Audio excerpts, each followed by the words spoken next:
कुछ दिन पहले 12 मार्च 2023 को इंडिया वर्सेस ऑस्ट्रेलिया के बीच में एक टेस्ट मैच हुआ था। इस मैच में विराट कोहली ने 2019 के बाद 28 सेंचुरी मारी थी, यानी 3 साल बाद। विराट कोहली का फैंस का मानना यह है कि विराट कोहली का फॉर्म में फिर से वापस आने के पीछे सिर्फ एक इंसान का हाथ है, और वो है नीम करोली बाबा। अच्छा, ये छोड़ो, एप्पल का फाउंडर स्टीव जॉब्स वो तो सभी जानते होंगे। दोस्तों, कहा जाता है स्टीव जॉब्स का जब डेथ हुई थी तब उनके पैरों के नीचे से एक फोटो मिला था, और ये फोटो और किसी की नहीं बल्कि ये नीम करोली बाबा की थी। चलो ये भी छोड़ो, ये है फेसबुक का फाउंडर मार्क जुकरबर्ग। मार्क ने भी इंडिया का पीएम नरेंद्र मोदी जी के एक इंटरव्यू में कहा था कि फेसबुक की सक्सेस के पीछे बाबा नीम करोली का आशीर्वाद है। ये तो सिर्फ 3 लोगों का नाम बताई, लेकिन इंडिया में ही नहीं बल्कि पूरी दुनिया भर में नीम करोली बाबा के लाखों भक्त मिलेंगे। इनमें बड़े बड़े हॉलीवुड स्टार्स, बॉलीवुड स्टार्स और पॉलिटिशियन भी शामिल है। लेकिन ये सवाल उठता है कि क्यों दुनिया भर के लोग इनको इतना मानते हैं। बात को समझने के लिए बाबा नीम करोली की कुछ रियल स्टोरी है, इसे सुनकर आप सोचने पर मजबूर हो जाओगे। और खासकर जो लास्ट वाली स्टोरी है उसे बिल्कुल भी मिस मत करना। तो चलिए स्टार्ट करते हैं। Story number 1। तो कहा जाता है कि बाबा नीम करोली दिल्ली के बिरला मंदिर में बैठे हुए थे, तभी वहाँ पर एक इंसान आता है जो बांग्लादेश से थे।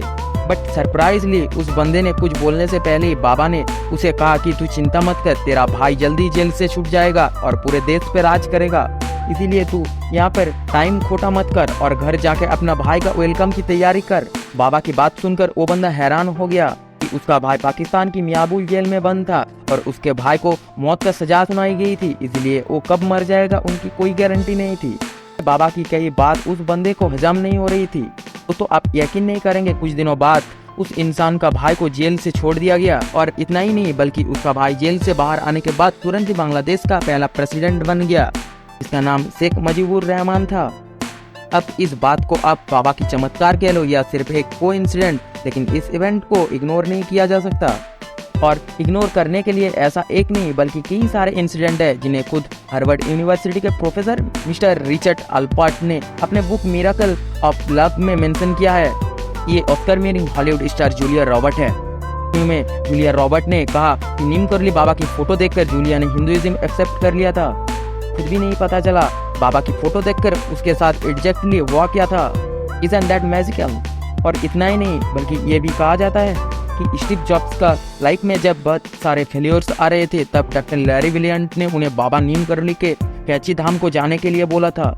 और जब स्टीव जॉब्स यहाँ से आकर वापस गए थे तो उन्होंने एप्पल कंपनी की शुरुआत की थी। इवन ये भी कहा जाता है कि एप्पल का लोगो बाबा नीम करोली का फेवरेट फ्रूट एप्पल से इंस्पायर्ड है। ऐसे एप्पल के लोगों के पीछे बहुत सारी स्टोरी है। एंड इवन स्टीव जॉब्स के बुक का फाउंडर मार्क जुकरबर्ग भी इस कैंची धाम पर गए थे, और ये बात मार्क ने मोदी जी के एक इंटरव्यू में बोला। दोस्तों, अगली स्टोरी है डॉक्टर लैरी ब्रिलियंट की, जो अमेरिकन एपिडेमियोलॉजिस्ट, टेक्नोलॉजिस्ट और एक ऑथर हैं, जिन्होंने WHO वर्ल्ड हेल्थ ऑर्गेनाइजेशन के लिए 1973 से 1976 तक काम किया था। And I guarantee doctor Larry brilliant की स्टोरी सुनकर आपके रोंगटे खड़े हो जाएंगे। 1970 में लैरी ब्रिलियंट मेडिटेशन और स्पिरिचुअल एक्सपेरिमेंट के लिए उत्तराखंड के कैची धाम में आए थे, जहां नीम करोली बाबा रहते थे। और 1970 में जब लैरी यहाँ पर आए थे, दिन बाबा ने कहा कि मेडिटेशन करना छोड़ दो, दिल्ली के WHO के ऑफिस में जाकर चिकन पॉक्स की बीमारी को क्यूर करने के लिए उन्हें हेल्प करो। अब दोस्तों, उस वक्त लैरी ना ही कोई एपिडेमियोलॉजिस्ट था या कोई एक्सपीरियंस डॉक्टर था, इसीलिए WHO वालों ने लैरी का एप्लीकेशन एक्सेप्ट ही नहीं किया। लैरी जब फिर से बाबा के पास वापस गया तो बाबा ने उसे फिर से अप्लाई करने को कहा। ऐसा बहुत बार चलता रहा और हर बार लैरी का एप्लीकेशन रिजेक्ट कर दिया जाता था।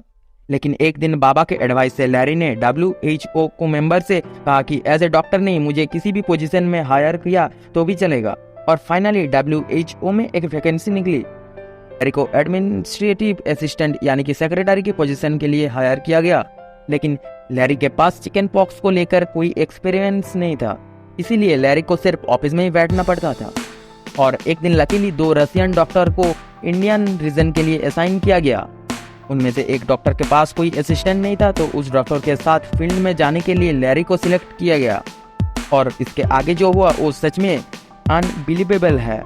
एक दिन लैरी ब्रिलियंट का चिकन पॉक्स प्रोग्राम को अवेयरनेस करने के लिए गांव में भेजा गया था, और जब लैरी वहां का एक लोकल डॉक्टर के ऑफिस गया, उसे चिकन पॉक्स प्रोग्राम के बारे में बताया। उस डॉक्टर ने लैरी को मना कर दिया, क्योंकि उस समय सभी डॉक्टर उस बीमारी से डरे हुए थे। उन्हें लगता था चिकन पॉक्स की पेशेंट को ट्रीट करना बहुत रिस्की एंड इम्पॉसिबल है। और जब लैरी डॉक्टर के ऑफिस से निकलकर जा रहा था, तभी उस डॉक्टर ने देखा कि लैरी की जीप की डैशबोर्ड पर बाबा नीम करली की फोटो है। और वो फोटो देखते ही वो डॉक्टर लैरी को फिर से बुलाया, क्योंकि वो डॉक्टर बाबा के बारे में जानते थे। उसने सुना हुआ था कि बाबा की कई हर बात सच हो जाते हैं। तभी लैरी ने उस डॉक्टर को ये बताई। बाबा ने कहा था कि चिकन पॉक्स का इलाज आसानी से हो जाएगा। बाबा की स्टेटमेंट के वजह से उस डॉक्टर के अंदर एक पॉजिटिविटी क्रिएट हो गया।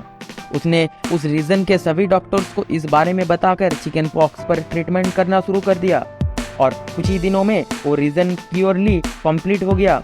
अब उस रीजन का परफॉर्मेंस देखकर लैरी को अलग अलग रीजन में भेजा जाता था और हर रीजन में जाकर वहाँ का लोकल डॉक्टरों को कन्विंस करके उसे रीजन को क्योर कर देता था। अकॉर्डिंग टू लैरी विलियम्स, 2 साल में इंडिया को चिकन पॉक्स से फ्री कर दिया।